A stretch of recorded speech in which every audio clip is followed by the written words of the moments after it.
नमस्कार दोस्तों, कहानियों की दुनिया में आपका स्वागत है। आप सुन रहे हैं मुंशी प्रेमचंद की कहानी विमाता। अगर कहानी पसंद आए तो वीडियो को लाइक कीजिए और चैनल को सब्सक्राइब। तो आइए सुनते हैं। स्त्री की मृत्यु के 3 ही मास बाद पुनर्विवाह करना मृतात्मा के साथ ऐसा अन्याय और उसकी आत्मा पे ऐसा आघात है जो कदापि क्षम्य नहीं हो सकता। मैं ये कहूँगा कि उस स्वर्गवासिनी की न मुझसे अंतिम प्रेरणा थी, न मेरा शायद ये कथन ही मान्य समझा जाए कि हमारे छोटे बालक के लिए माँ की उपस्थिति परम आवश्यक थी। इस विषय में मेरी आत्मा निर्मल है। मैं आशा करता हूँ कि स्वर्गलोक में मेरे इस कार्य की निर्दय आलोचना न की जाएगी।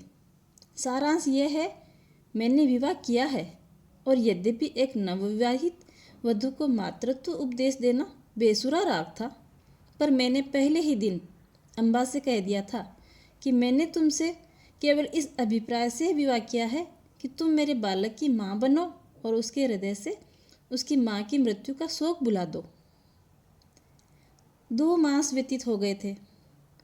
मैं संध्या समय मुन्नू को साथ लेकर वायु सेवन को जाया करता था। लौटते समय कतिपय मित्रों से भेंट भी कर लिया करता था। उन संगतों में मुन्नू श्यामा की भांति चहकता था। वास्तव में इन संगतों से मेरा अभिप्राय मनोविनोद नहीं, केवल मुन्नू के असाधारण बुद्धि चमत्कार को प्रदर्शित करना था। मेरे मित्रगण जब मुन्नू को प्यार करते और उसकी विलक्षण बुद्धि की सराहना करते तो मेरा हृदय बांसों उछलने लगता था। एक दिन मैं मुन्नू के साथ बाबा ज्वाला सिंह के घर बैठा हुआ था। ये मेरे परम मित्र थे। मुझ में और उनमें कुछ भेद न था। इसका अर्थ ये नहीं है कि हम अपनी क्षुद्रताएं, पारिवारिक कलह आदि और अपने आर्थिक कठिनाई बयान करते थे। नहीं, हम इन मुलाकातों में भी अपनी प्रतिष्ठा की रक्षा किया करते थे और अपनी दुर्अवस्था का जिक्र कभी हमारी जबान पर न आता था। हम अपनी कालिमाओं को सदैव छिपाए रहते थे। एकता में भी भेद था और घनिष्ठता में भी अंतर। अचानक बापू ज्वाला सिंह ने मुन्नू से पूछा, क्यों, तुम्हारी अम्मा तुम्हें खूब प्यार तो करती है ना? मैंने मुस्कुराकर मुन्नू की ओर देखा। उसके उत्तर के विषय में मुझे कोई संदेह न था। मैं भली भांति जानता था कि अम्मा उसे बहुत प्यार करती है, परंतु मेरे आश्चर्य का ठिकाना न रहा जब मुन्नू ने इस प्रश्न का उत्तर मुख से न देकर नेत्रों से दिया। उसके नेत्रों से आंसू की बूंदें टपक रही थी। मैं लज्जा से गड़ गया। इस अश्रु जल ने अम्बा के उस सुंदर चित्र को नष्ट भ्रष्ट कर दिया जो गत 2 मास से मेरे हृदय में अंकित था। ज्वाला सिंह ने कुछ संशय की दृष्टि से देखा और पुनः मुन्नू से पूछा, क्यों रोते हो बेटा? मुन्नू बोला, रोता नहीं हूँ, आंखों में धुआं लग गया था। ज्वाला सिंह का विमाता की ममता पर संदेह करना स्वाभाविक बात थी, परंतु वास्तव में मुझे भी संदेह हो गया। अम्बा सहृदयता और स्नेह की वह देवी नहीं है जिसकी सराहना करते मेरी जुबान न थकती थी। वहाँ से उठा तो मेरा हृदय भर आया और लज्जा से माथा न उठा सका। मैं घर की ओर चला तो मन में विचार करने लगा, किस प्रकार अपने क्रोध को प्रकट करूं? क्यों न मुंह ढक के सो जाऊं? अम्बा जब पूछे तो कठोरता से कहूं कि सिर में पीड़ा हो रही है, मुझे तंग मत करो। भोजन के लिए उठाए तो झिड़क कर उत्तर दूं। अम्बा अवश्य समझ जाएगी कि कोई बात मेरी इच्छा के प्रतिकूल हुई है। मेरे पांव पकड़ने लगेगी। उस समय अपनी व्यंग्यपूर्ण बातों से उसका हृदय भेद डालूंगा। ऐसा रुलाऊंगा कि वह भी याद रखेगी। पुनः विचार आया कि उसका हंसमुख चेहरा देखकर मैं अपने हृदय को वश में रख सकूंगा या नहीं। उसकी एक प्रेमपूर्ण दृष्टि, एक मीठी बात, एक रसीली चुटकी मेरी शिलातुल्य रुष्टता के टुकड़े टुकड़े कर सकती है। परंतु हृदय की इस निर्बलता पर मेरा मन झुंझला उठा। यह मेरी क्या दशा हो गई? क्यों इतनी जल्दी मेरे चित्त की काया पलट हो गई? मुझे पूर्ण विश्वास था कि मैं इस मृदुल वाक्य की आंधी और ललित कटाक्षों के बहाव में भी अचल रह सकता हूँ, और यहाँ अब यह दशा हो गई कि मुझ में साधारण झोंके को भी सहन करने की सामर्थ्य न रही। इन विचारों से हृदय में कुछ दृढ़ता आई। इस पर भी क्रोध के लगाम पर पग पग ढीली पड़ती जाती थी। अंत में मैंने हृदय को बहुत दबाया और बनावटी क्रोध का भाव धारण कर लिया। ठान लिया कि चलते ही चलते एकदम से ही बरस पड़ूंगा। ऐसा न हो कि विलंब रूपी वायु इस क्रोध रूपी मेघ को उड़ा ले। परंतु ज्यों ही घर पहुंचा, अम्बा ने दौड़कर मुन्नू को गोद में ले लिया और प्यार से सने हुए कोमल स्वर से बोली, आज तुम इतनी देर तक कहाँ घूमते रहे? चलो देखो, मैंने तुम्हारे लिए कैसी अच्छी अच्छी पूरियाँ बनाई है। मेरा कृत्रिम क्रोध एक क्षण में ही उड़ गया। मैंने विचार किया, इस देवी पर क्रोध करना भारी अत्याचार है। मुन्नू अबोध बालक है, संभव है कि वह अपनी माँ का स्मरण करके रो पड़ा हो।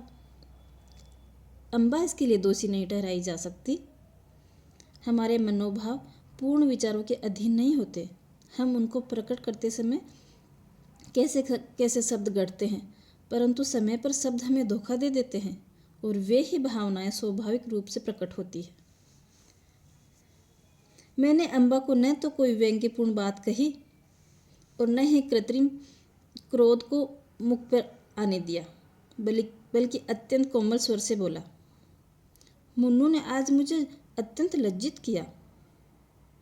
खजांची साहब ने पूछा, तुम्हारी नई अम्मा तुम्हें प्यार करती है ना? तो ये रोने लगा। मैं लज्जा से गड़ गया। मैंने तो स्वप्न में भी ये विचार नहीं किया कि तुमने इसे कुछ कहा हो, परंतु अनाथ बच्चे का हृदय उस चित्र की भांति होता है जिस पर बहुत ही साधारण पर्दा पड़ा हुआ होता है और पवन का साधारण सा झोंका भी उसे हटा सकता है। ये बातें कितनी कोमल थी। इस पर भी अम्बा का विकसित मुखमंडल कुछ मुरझा गया। वह सजल नेत्र होकर बोली, इस बात का विचार तो मैंने यथासाध्य पहले ही दिन से रखा है, परंतु ये असंभव है कि मैं मुन्नू के हृदय में माँ का शोक मिटा दूँ।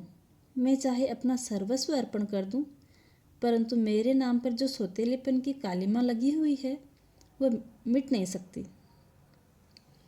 मुझे भय था कि इस वार्तालाप का परिणाम कहीं विपरीत न हो, परंतु दूसरे ही दिन मुझे अम्बा के व्यवहार में बहुत अंतर दिखाई देने लगा। मैं उसे प्रातःकाल सायंकाल मुन्नू की ही सेवा में लगी हुई देखता, यहाँ तक कि उस धुन में उसे मेरी भी चिंता न रहती। परंतु मैं ऐसा त्यागी न था, अपने आराम को मुन्नू पर अर्पण कर देता। कभी कभी मुझे अम्बा की ये अश्रद्धा अच्छी न लगती, परंतु मैं कभी भूलकर भी इसकी चर्चा न करता था। एक दिन मैं अनियमित रूप से दफ्तर से कुछ पहले ही आ गया। क्या देखता हूँ कि मुन्नू द्वार पर भीतर की ओर मुख करके खड़ा हुआ है। मुझे इस समय आँख मिचौली खेलने की सूझी।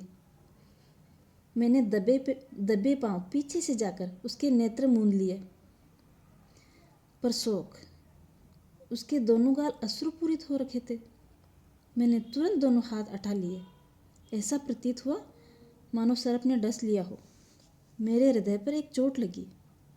मुन्नू को गोद में लेकर बोला, मुन्नू क्यों रोते हो? ये कहते कहते मेरे नेत्र भी सजल हो गए। मुन्नू आंसू पीकर बोला, जी नहीं, रोता नहीं हूँ।